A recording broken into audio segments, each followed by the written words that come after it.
13वीं सदी का भारत। दिल्ली के सिंहासन पर बैठने के लिए लगातार संघर्ष हो रहा था। तुर्क, अफगान और मंगोलों के खतरे के बीच एक नया वंश उभर रहा था, खिलजी वंश। ये वो शासक थे जिन्होंने दिल्ली की राजनीति को बदल दिया, अपने क्रूर युद्धों से साम्राज्य को फैलाया और भारत में प्रशासनिक सुधार लाए। परंतु उनका पतन भी उतना ही नाटकीय और क्रूर था।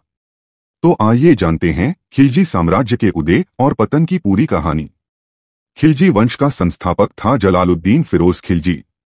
1290 में गुलाम वंश के अंतिम शासक कैकुबाद को हराकर जलालुद्दीन दिल्ली के सिंहासन पर बैठा।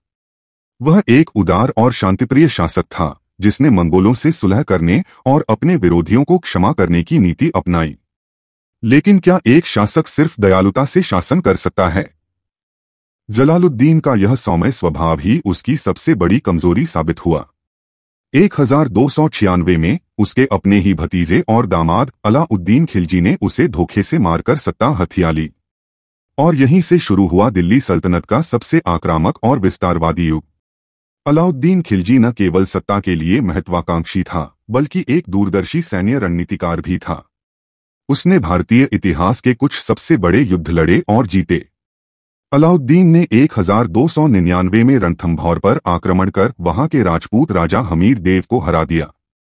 फिर 1303 में उसने चित्तौड़ पर हमला किया, जहां रानी पद्मिनी और अन्य राजपूत स्त्रियों ने जौहर किया। इसके बाद उसने देवगिरी, वारंगल और मदुरै तक अपना साम्राज्य फैला लिया। मंगोलों ने कई बार भारत पर हमला किया, लेकिन अलाउद्दीन ने उनके हर आक्रमण को असफल कर दिया। उसने दिल्ली के चारों ओर मजबूत किलेबंदी करवाई और अपने जनरल मलिक काफूर को सैन्य कमान सौंपी। अलाउद्दीन ने बाजार नियंत्रण नीति लागू की, जिससे अनाज और अन्य वस्तुओं की कीमतें स्थिर रहीं। उसने अधिकारियों पर कड़ी नजर रखी और भ्रष्टाचार को रोकने के लिए एक मजबूत खुफिया तंत्र स्थापित किया। 1316 में अलाउद्दीन खिलजी की मृत्यु हो गई। इसके बाद सत्ता पर मलिक काफूर ने कब्जा कर लिया और अलाउद्दीन के बेटों को कैद कर दिया। लेकिन वह खुद भी ज्यादा समय तक जीवित नहीं रह सका। इसके बाद खिलजी वंश के कमजोर शासक आए, मुबारक शाह और खुसरो खान। इनकी अक्षमता और अत्याचारों के कारण जनता और सेनानायकों में असंतोष बढ़ गया।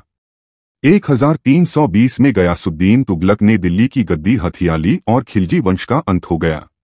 एक आक्रामक और विस्तारवादी साम्राज्य जो अलाउद्दीन के शासन में अपने चरम पर था, कुछ ही वर्षों में मिट्टी में मिल गया। खिलजी वंश का इतिहास हमें यह सिखाता है कि एक मजबूत नेतृत्व और सैन्य शक्ति किसी भी साम्राज्य को ऊंचाइयों तक पहुंचा सकती है, लेकिन आंतरिक साजिशें और कमजोर उत्तराधिकारी उसका पतन भी कर सकते हैं।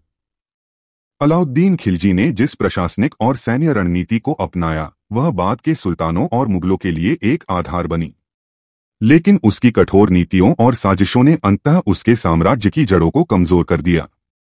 आज भी दिल्ली के किले और मस्जिदें उस युग की गवाह हैं, जब खिलजी वंश ने भारत पर शासन किया था।